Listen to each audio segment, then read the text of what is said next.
It's showtime.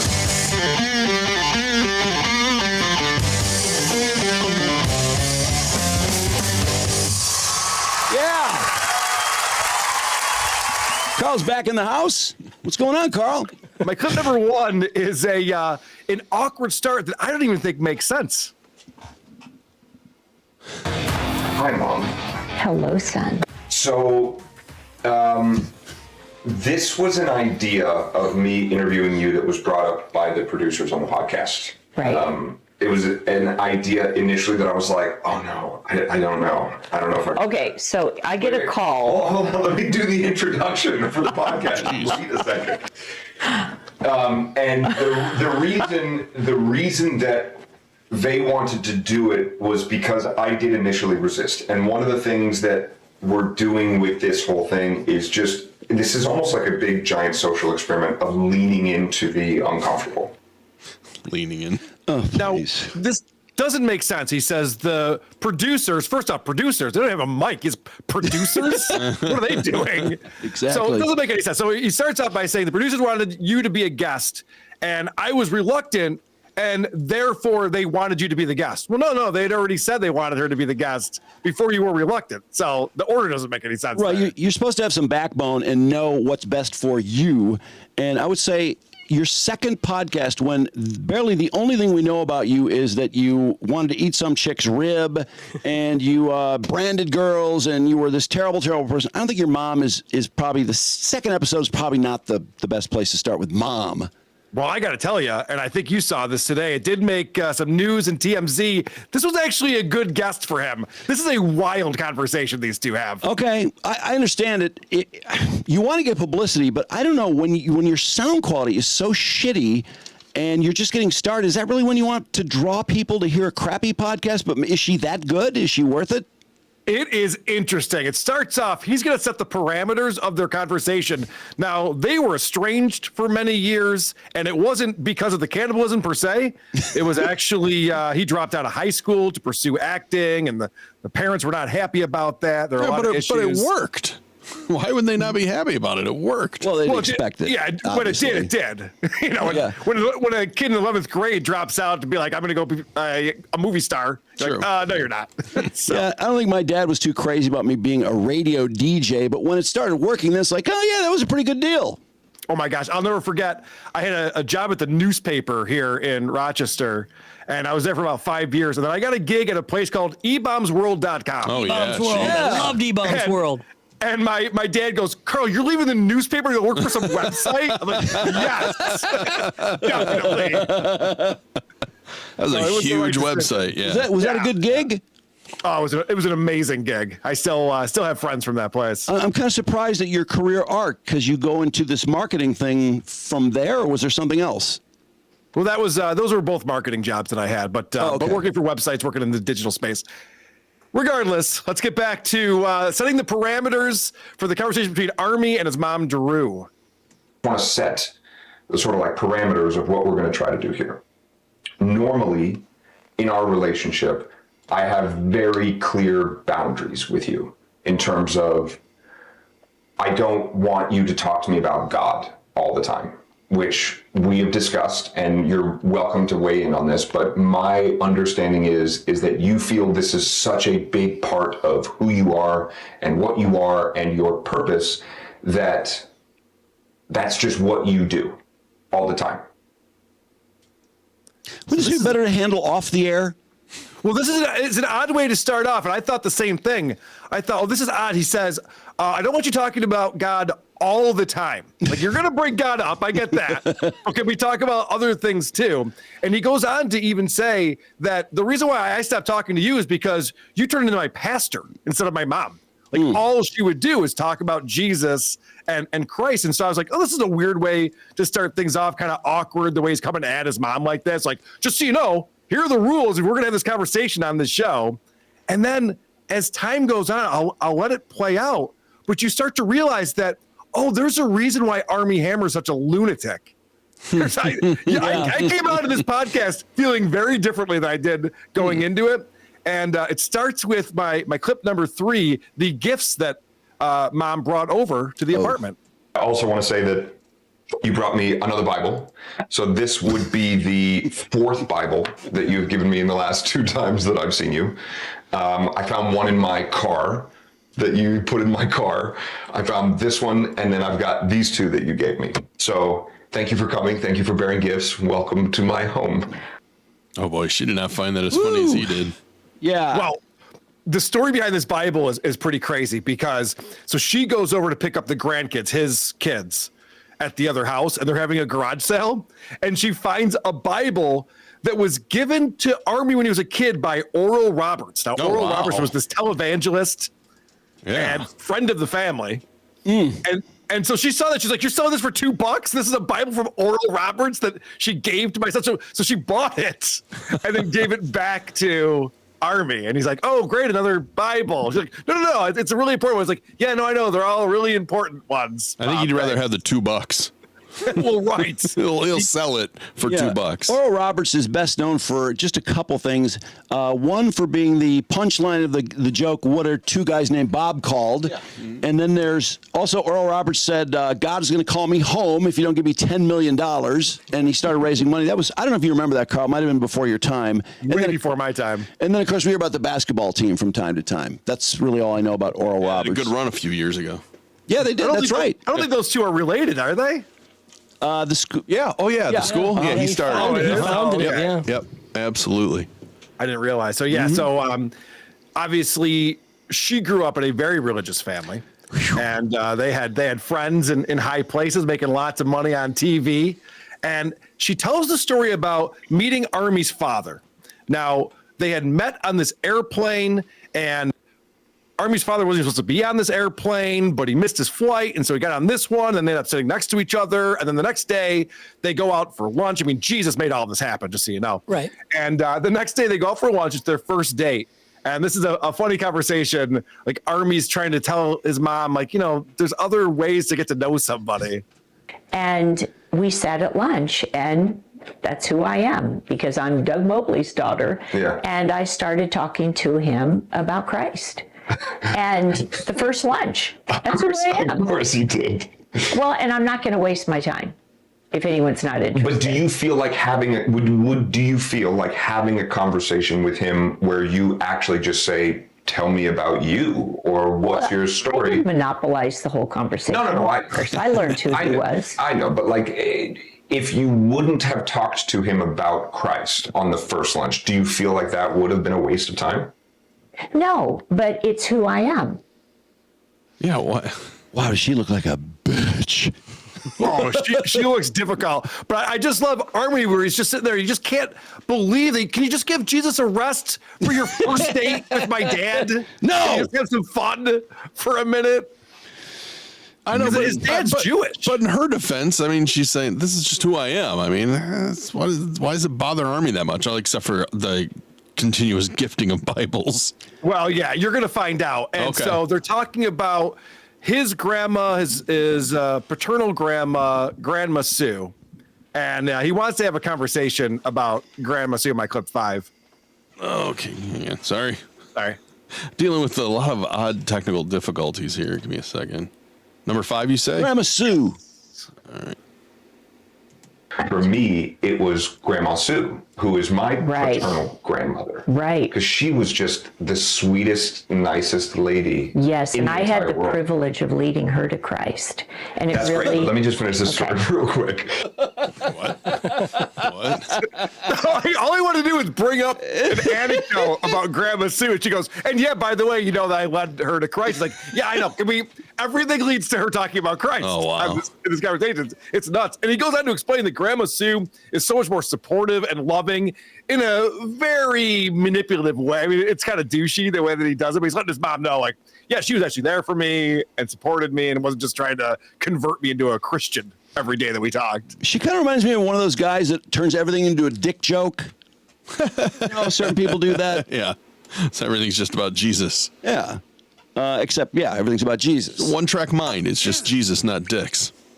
All right, my next clip here, we do find out that Armie is poor, as I mentioned. This is a little bit of a longer clip, but there's a lot going on here. So it starts off, she's telling the story about how Armie's dad was cheating on her when him and his brother were 5 and 3 years old. And so she took the boys and took them to Oklahoma, where she's from. And Armie wants to get into the details of this story about his dad cheating because he wants to draw parallels to his life. And we'll see how this plays out. You know, you can't stay in the same home when you know that he's having sex with his secretary, and it kind of came crashing down. But here's the thing, the details don't really matter. They do in a way, because there are things that happened in my life Yes. that look like patterns repeating themselves. Okay. And so I want to draw connections because That's a beep from a dumpster, and that's why I want to get you out of here. Right there. That little beep. this happens all day. That's my point. This happens all day. Okay, But so sometimes we have to that's the stop. noise that we're hearing. Yeah, sometimes we have to stop the podcast because there's so many trash trucks. And I called the Department of Water and Power, which handles all the trash in the alley, and I was like, okay, this is my address. Like, can I just get a clear idea of when trash truck pickup happens? Because I'm trying to work from here and all this stuff. Yeah, and they were like this right here, drives me crazy. But okay. Yeah, they were like, well, give us your address, and I did. And they go, okay, well, literally like 7 days a week, there's stuff right outside my alley. Yeah. Oh, wow. She's awful. She's horrible. She hates this apartment. It is not good enough for her. She doesn't even want to be in there. No, and I'm sure she hates her son being a big enough loser to live there. Did he ever get into the fact that he was selling timeshares in the Caribbean, by the way? Did that ever come up? Because that's what he was doing about a year ago. Right. Not in part 1. It might have come up in part 2. Part 1's a lot about Jesus, believe it or not. And both of their relationships with Jesus, because they have very different relationships. So Armie, you might notice, loves therapy. He's one of these guys. And even the way he talks to his mom, you could tell he's learned a lot from therapy. And he's talking about working on himself and all the stuff that he does to work on himself. Mom, not so much. She's not as concerned about therapy. Well, she has she's her got own thing Jesus, going on. yeah. Yeah. Do you do therapy? Do you talk to a therapist? No, my therapy is really, I'm in the Word of God, and I read it daily. I have it on Audible. I listen to it when I drive in the car, and I get my peace and solace from that. And I know that's what brought me through all of my situations, because, I know that you have an issue with me being, such I hate to say religion, because I hate religion. I think religion is man's way, but with my relationship with Christ. But, if I didn't have my relationship with Christ, I'd probably be an axe murderer and a drug addict and an alcoholic. Just to be clear, I have no problem with your relationship with Christ. Oh, really? He's seriously, he's just like, I know you love Jesus, Mom. We've been over this my entire life. I just wish you would talk about something else. Yeah. I just we could have a conversation about, why I'm so fucked up and why I fantasize about eating girls' ribs. Well, it's kind of interesting. It gives a lot of people a view, I think, to the fact that growing up really, really, really, really rich isn't always as easy as it's made out to be. Correct. Yes. So he's explaining what his version of spirituality is, and he meditates and he reads these books and he does these things. And so after he's done explaining that, he tries to explain to his mom, my next clip here, that he's not looking to be converted to Christianity. She's not hearing that, but that's what he's trying to tell her. It feels like to me that my spirituality does not look exactly like your spirituality. So then you try to either proselytize or convert or bring me half a dozen Bibles or whatever, so that you want my spirituality to look exactly like yours. And I think that's where we get into it and we get into the weeds with it. At least that's how it feels to me. Well, and again, I brought you the Bibles. You know why? Because they were sentimental Bibles from the family. Well, this one, but not the one that you put in my car. No, that was the one that your dad had given you. And if you look in the front, we'd given it to you when you were young. No, that's a new one, the one that's in my car. But like, I mean, I can pull out multiple more that you've given me, that like not all of them you have given to me because they're sentimental. Oh boy. Stop gifting me Sometimes Bibles. you can look at a woman's face and think, God, she looks like a bitch. Yeah. And she's one of those, and she just lives up to it 110%. He even says at one point, he's like, I don't even have enough bookshelves in here for all the Bibles. We're supposed to put these things. You know what this reminds me of with this woman? Do you remember the old SNL skit with Sally Field where Phil Hartman plays Jesus? And Sally Field is just talking about Jesus nonstop. And he comes out just like, hey, that's great. You love me. I love you too. It's amazing. But Don't pray so much. Yeah, maybe not everything has to be a prayer. Maybe you have to bring me up on everything you do. That's what this reminded me of. Like, this woman is nuts. Yeah. One track mind. She talks about. Yes, the only thing she talks about. So now they're talking about Armie is, of course, he was a famous actor for a time before that stopped happening. And so, well, again, we got to bring this back to Jesus somehow. No. Just like you're called to be an actor. That is your calling. And I know that's your calling because I prayed about it. And the first movie you booked, you played Billy Graham. I'm really trying to be respectful about your time, Yes. like you're talking, but we have not gotten back to the point that I brought up, which is our personal relationship. I brought up what I feel about our personal relationship, and you then went to talk about Christ, which is No. wait, hold on, but let me just finish. I can't believe this went 2 parts, Karl.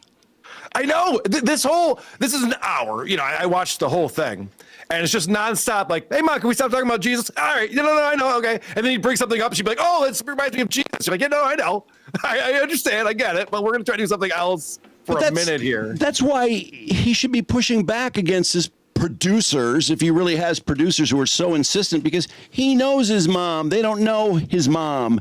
And honestly, if you're going to be a podcaster or a broadcaster, you should do a lot of shows before you introduce your mom. It would have value at that point because people know you. We don't really know him yet. Maybe. But I will say this. I think it might have been a smart move only because when you bring up Armie Hammer, people only have negative thoughts and feelings about him. And we find out that it's her fault too.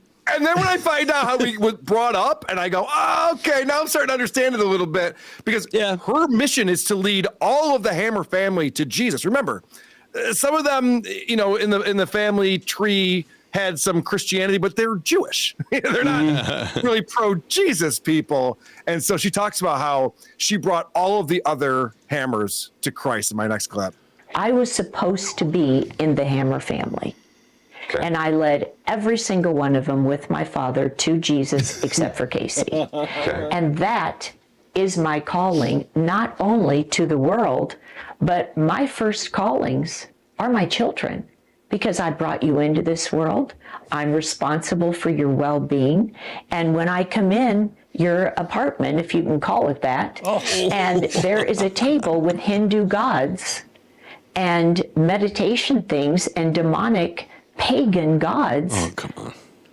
I struggle with that because I feel like God gave me my 2 sons as a gift. And those Hindu thousands of gods cannot heal a person like I was healed. But you're not him. No, there's only one true God. She explains this over and over again. You can't have these demonic pagan gods in your books about that. Very offensive. Wow. She's very put off by the whole thing. When it started off, it was just like, hey, just some parameters here about talking about Jesus. I was like, this is weird. Yeah, I remember that. Yeah. At first, I'm like, that's a weird way to start the show. And then I'm 48 minutes in. I'm like, holy crap. This is like, no wonder he was like, can we just please try to talk about I love that she adhered to the parameters too. Right. Yeah, it's not happening. Reinforce the parameters, please. And how about that shot on the apartment? Ooh, she does not like being in there. Oh, she's nasty. God. Well, if you remember the parameters were, because I wrote this in my notes, he says, could you not talk about God all the time? That was the parameter. No, the crazy thing is, and you guys might already know this, and I'm glad that we haven't talked about it yet, because I feel like this is kind of a big reveal. There's a reason why maybe Armie Hammer doesn't feel the same way about Christianity and Jesus as his mom does in my next clip. Oh, wow. For me, being in a situation where, I'm in a family unit where church is just, it's a non-negotiable. We go multiple times a week and get very invested and involved in a church in Malibu. And then at that church, I start being groomed and then sexually abused by a youth pastor. Yes. And then I don't know if we need to necessarily go into how the family reacted to that? Well, I would love to go into that because I think it's one of my greatest failures as a parent. Wow.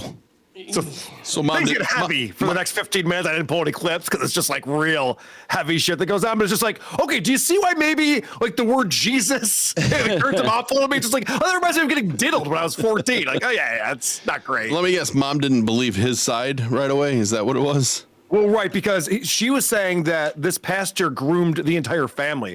He went on trips with the family. There were overnights. There was all this stuff, and so she's like, no, we trust Bill. He's great. Oh, Pastor man. Bill's the best.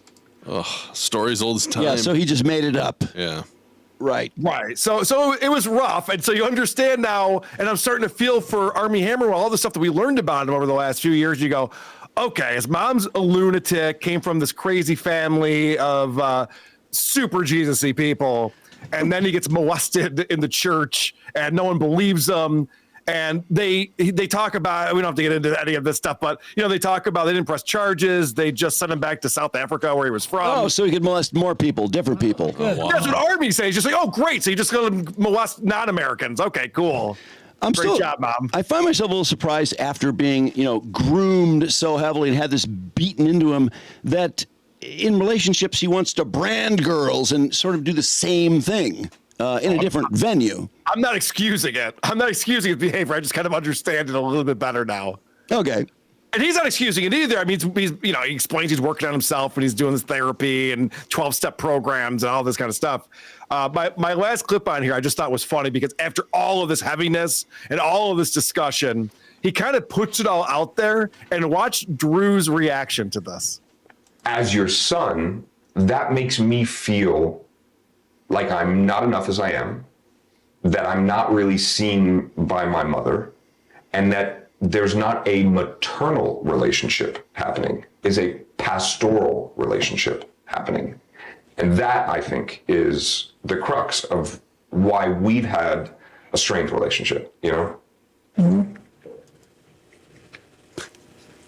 Oh, you want me to comment on that? You don't have to. Okay. I'm just telling you what I think. If you don't want to, you don't have to. Awkward. Oh, wow. Isn't that crazy after all that? Just like, listen, Mom, I want you to be my mom. I want to have a relationship with you, but this and this and this. This is why I can't. She's like, huh? Wow. I tell you, it is so strange having watched the episode with Tom Arnold as his first episode, and then to this, Tom Arnold is all, fun and games and, being a drunk and then trying to rescue other drunks and all the craziness that happens and crackheads and this and then to this, it's a real 180 for people who have listened to all his shows too. Yeah. There's also a point, and this actually is something I should bring up right now since we're having some technical issues on the show today, is I thought that they were just using one room mic. In fact, I still think that. But at a certain point, Armie hits himself and he goes, oh, shoot. He knocked his mic. Oh, he's got a lav on? Really? Yeah, he's actually got a lav on. And I assume, a unit in his pocket or something. And I'm like, there's no way they're using it. Because even the producer starts talking at some point, and he sounds exactly the same as those two. Yeah, he was using a lava mic in the first episode, and it still sounded like shit. Right. It's just not. I don't think it's a good room. I don't think they have it on. I don't think they have the lavaliers on. I think they're just like it probably defaults to the microphone in the computer, and they don't know that's happening, and so they're just capturing the entire room. I want to apologize to everyone who's seeing my black square. Oh, my black square is gone. It's me again. I don't have much faith that it's not going to disappear. Okay, whatever. Yeah, I know. He's back. Yeah. Well, that's why the audio matters. Much, much more. So is that the last clip for Armie? Yeah. So that's what I suffered through today for the show, was an hour of this conversation. Which, by the way, like I said, I found it very interesting. I'm not like a big Armie Hammer guy. I followed obviously all the controversy and stuff, but I didn't really care about his career before that. And I did find this interesting. It changed my perspective. I became very interested in him when I found out he was really selling timeshares because he was desperate to make money. I thought, well, that's a guy who obviously has a little gumption. I mean, he's not a total prima donna if he can do something like that. And he's give him props. Showing us his podcast from this dumpy apartment. I mean, he looks like a guy who's struggling to get on his feet. I kind of respect him for that. Yeah, he's broke. Yeah, he's definitely broke. Speaking of broke, I brought a couple of clips of my buddy Stuttering John Melendez. Excellent. Great. I wanted to play for you guys. Now, the big controversy going on right now is that John claims he bought a boat. He shot some video of him on his boat. But then he also owes this guy, Vince the lawyer, the guy who sued him for $12.5 million and they settled out of court. He owes Vince some money. And so when Vince is on his show, John goes, "That's not my boat. It's my buddy's boat. I was just screwing around." Oh God. And then when Vince is on the show, he goes, "That is my boat, and I can afford a boat, and I do own a boat." So he goes back and forth with this thing. It's so stupid. No, doesn't John only owe him something like $286 a month in monthly payments? Isn't it that? It's not that much, is it? Yeah, from what I understand, it's $2,000 total that's being broken up to 6 installments. 6 monthly installments. He spent like 15 minutes trying to talk him out of this on his podcast the other day. I'm like, I can't believe why are you wasting everyone's time begging Vince to let you off the hook for what amounts to $1,800, $2,000? I was watching his show today. He had Rob Sala on, his other friend. And he was reiterating again with Rob. He's like, "This guy's a millionaire. Why won't he just let me not pay him? I don't understand it. He's got That's not the point. to pay this." I thought John was a millionaire. John is, and I have a video out. If you check out our YouTube page on a recent WATP, John finally confessed that he is broke. And there was another incident that happened today on the show that I found noteworthy. John explains that he's in his bathroom. This is last night. He's telling the story today. He's in his bathroom taking a shit, and he reaches underneath the sink to grab the toilet paper. He's got like a pack of 6. Mm-hmm. And somehow he dislodges the PVC drain pipe. Now, first off, that sounds crazy. I don't know how that's possible to do that. You'd have to punch that thing. I couldn't do that without a tool. It sounds pretty jerry-rigged to me.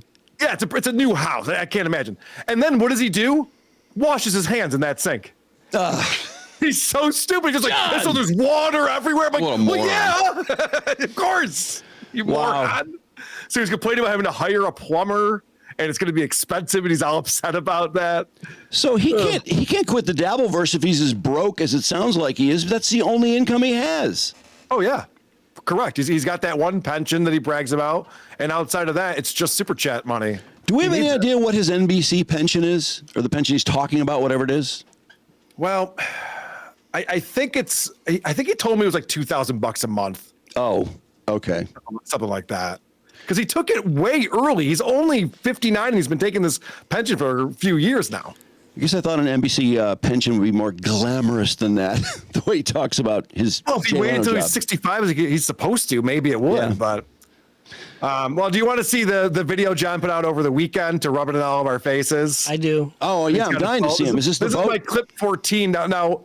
I got sent this by Vince the lawyer while I was watching the Bills game on Sunday.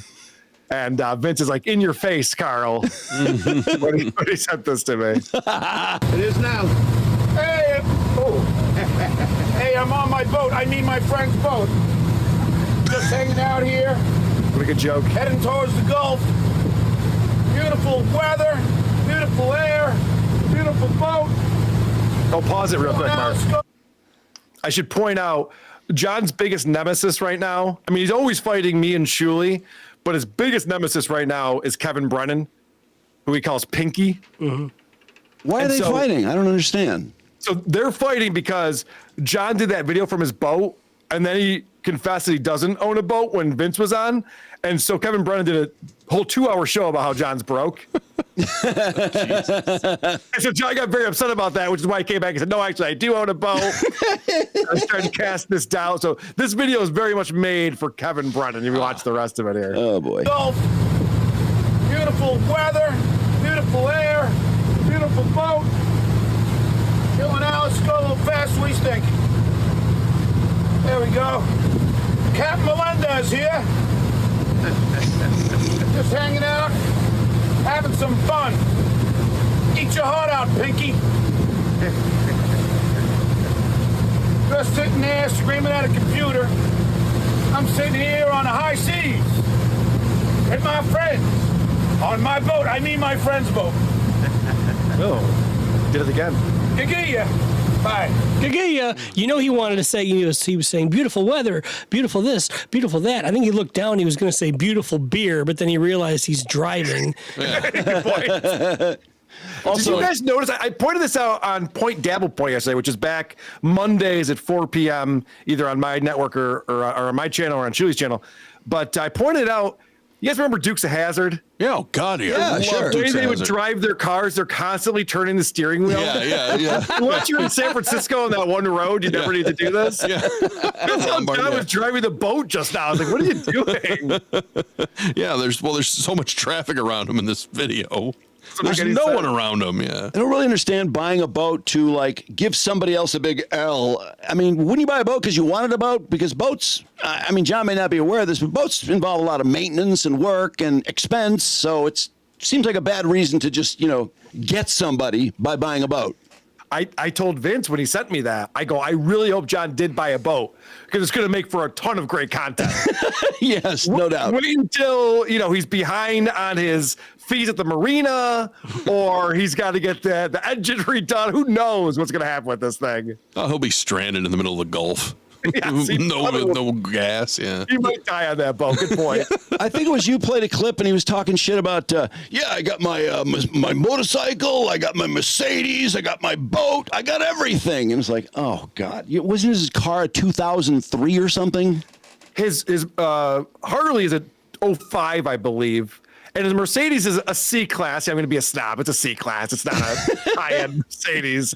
And that is a 2013, I think. Oh, okay. Maybe 2012. It's still old. I mean, 11 years old.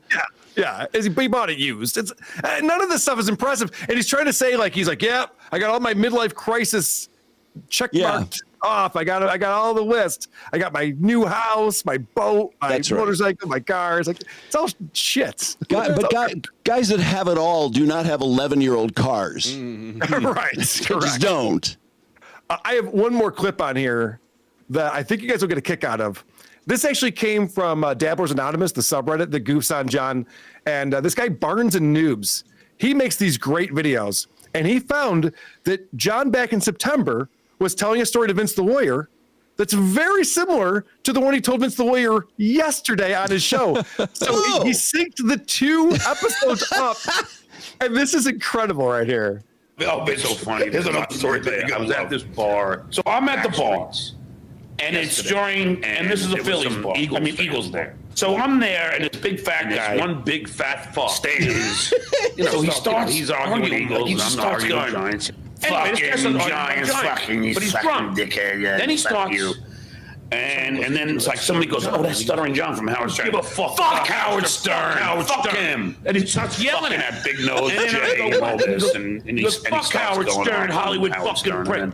I go, well, I also work for Jay Leno. Fuck him and his cars.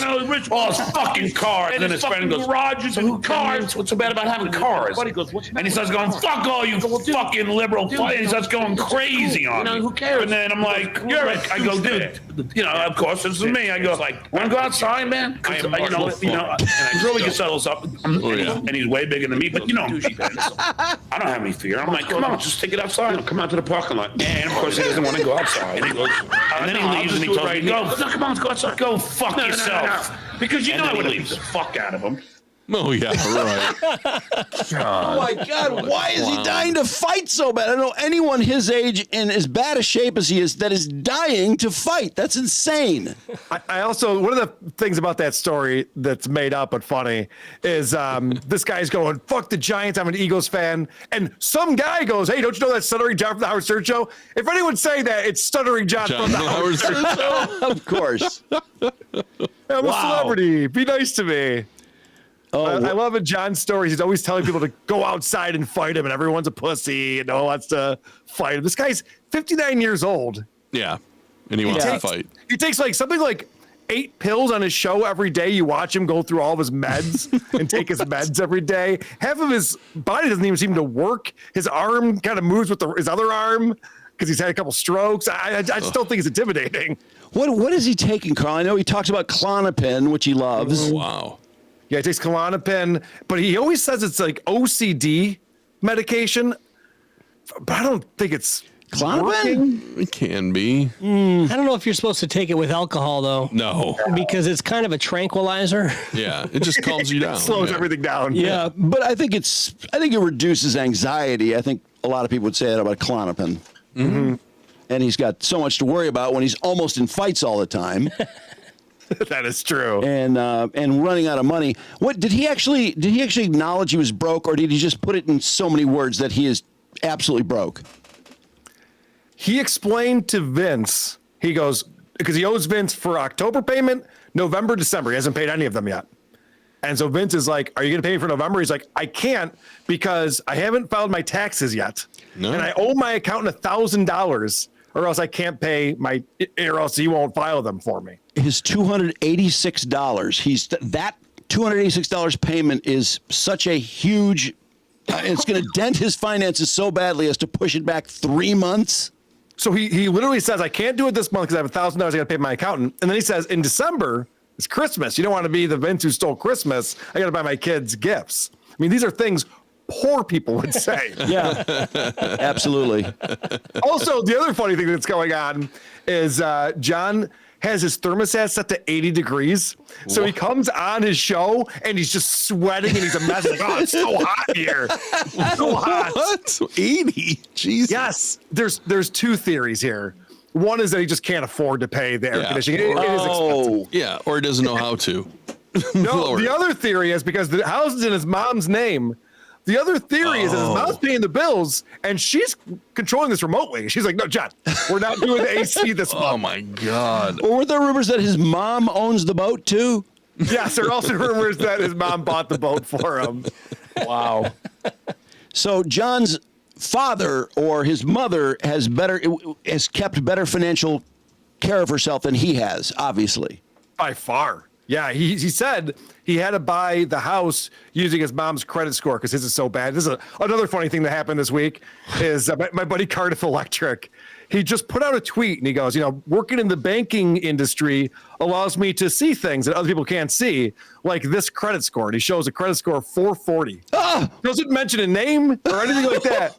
John calls Experian to check to see if anyone is doing a credit check on him. Like he immediately assumed that Cardiff really did dock his credit score. 440. So 440 is close, obviously. Yeah, it's got to be the ballpark because if anyone did that with me, I'd be like, well, it's not me. So whatever. But what a narcissist to think that everything's about him. What a dick. Yeah, I mean, Cardiff did plant that for that reason. But John's so nice. Yeah. What a great 440. I mean, that is so abysmal that he cannot buy anything on credit. I'm surprised he has a credit card. I don't think he does. We talked about that too. I don't think he owns a credit card. Well, when he didn't want to get just a simple hotel room during the hurricane, I thought, well, that's weird. Why would he just drive 200 miles and get a hotel room? And he acted like he couldn't. Well, no, he wanted to go down with the ship or something. Was that the term he used? It's so dumb. It's Riding out the storm. Yeah. No, I mean, people with resources would do something. They would go somewhere. Maybe he doesn't have well, he did stay in a hotel on his way from California to the East Coast, though, didn't he? Yeah, he's still broke from that. All of my friends who live in Cape Coral, they all left when Milton was coming through. It looked like it was going to be very serious. And he stayed with 3 drinking buddies, right? Yes, he had friends over from down the street, and they all got wasted on tequila, wine, and beer. And bologna. So just in case there was an emergency and flooding and stuff, they'd be, definitely able to handle it. Bombed off their ass. Yeah, that's a great idea. Wow. All right. Well, any more cuts? No, I just wanted to give you a quick update. Oh, thanks. No, I wanted Stuttering John so bad. I was so psyched to see that. I had not really seen him on his boat yet. I heard a lot of talk, but I gotta say, it looks like kind of a nice boat. It's a nice boat. It's not his. There's just no way in hell that's his boat. Right. He can't afford a boat. Oh, well. So what's going on? You got a new show Saturday? Well, yeah, we're doing a show tomorrow. Actually, I'm excited about the show tomorrow because I talked to you about this, Drew. I'm having this guy on the show. Tuesday, duh. Yeah, today's Tuesday. I'm having this guy on the show who wrote a book about David Lee Roth. Oh, cool. Called How David Lee Roth Changed the World. And he actually found all of the old radio shows when DLR took over for Howard Stern. Really? Cool. Karl, I have looked for any audio of him doing the Stern show, and I've found almost nothing. I've got it all. Great. I've got it all. So we're going to go through that. I also have Eric Nagel, former producer of the Opie and Anthony show, is going to be on the show. And this guy, Darren, who knows David Lee Roth, knows stuff from behind the scenes. In fact, E-Rock does too, because Opie and Anthony got that job after David Lee Roth was in it. So I got a lot of insiders on the show. We're going to be breaking down what he was up to. So I've never heard that show, Karl. What the fuck does it sound like? You've been listening to it, I assume, and you probably listened to it when it was on. Well, you know how David Lee Roth talks. It's just non sequiturs and nonsense and just stuff that he wants to hear himself. He just loves the sound of his voice. Mm-hmm. Yeah! He's a little more, I haven't listened to a ton of it yet. He's a little more buttoned up than he's been on the podcast. We've reviewed his podcast a few times, and it's wild. Here he's working for companies in major markets, so I think that they definitely had people watching and paying attention. Trying to help him. Yes, and he's got a team of people who are good veteran radio people there with him, so... Well, it'll be interesting. Are you going to play some clips? Oh, yeah. Oh yeah. We're going to play customers' first episode ever. And if people enjoy it, I might make it an ongoing series where we look back at the very short-lived David Lee Roth show. I think it's maybe the quickest cancellation in radio history. What was it? With 4 months or something? Yeah, it was the first ratings book came out, and they immediately went to Opie and Anthony. They're like, hey, can you guys come over here? Wow. Well, I distinctly remember we had just interviewed David Lee Roth when he brought the band in, Mark. Yeah, oh yeah. And Mike is such a huge Van Halen fan, and both of us were really excited. You know, we had a lot of questions, and there were a couple things we absolutely were determined to ask him. One was Mike loved the song Me Wise Magic, and had never really heard the story behind it and wanted to ask him that. And there were a couple other things. And he is so impossible to ask a question that he had this long list. He never really asked any of his questions. I barely asked any of mine because every time Roth would start talking, there'd be some cue for the band to start. Yeah. It was like a Vegas show. Yeah, it was completely orchestrated. And then what little time we had, he just was so domineering and just all over the place. You could not have a conversation with him. I went back and listened to that interview, Drew, and it's so bizarre because you guys be talking about something and then David Roth talking about like touring the world. He's like, I've been all over, I've been to Japan, I've been to Panama. Like, what the fuck? Yeah, exactly. No, it was insane. It was so annoying. But not long after that, we interviewed, when Howard was leaving, we interviewed to take over the Cleveland and the Chicago market was CBS at the time, I guess. Yeah, Rover ended up doing it, right? Yeah. Yeah. And we were not really in a position. We were in the middle of a contract. We really didn't have a lot of wiggle room. And I don't think I felt like we would have had to move. So it just didn't seem like it was going to work out. But they were very nice. They were very interested in us. And they started asking us about various people, among them, I think people who'd expressed interest in the show. And I believe their first choice was John, Daily Show, Jon Stewart. Yeah. And I'm trying to think who else they asked us about. Whoopi Goldberg, I think, had inquired about it. But somehow they were just dropping names so we wouldn't necessarily know who it was they were really interested in. But David Lee Roth's name came up in there. And Mike and I both said, oh, my God, no, not David Lee Roth. And these guys were like, really? What's your problem with David Lee Roth? And I said, we just interviewed him. He can't keep a conversation. You can't have a conversation with him. He doesn't listen. And I was going on so much that my attorney, Mike Novak, kicked me like, don't stop talking about David Lee Roth, please. Yeah. Because I think Mike thought he was the guy, or he might be. So anyway, that was weird. And then he started, it was probably a month after that he started. And from day one, we heard it was terrible, but I never heard it. So I can't wait.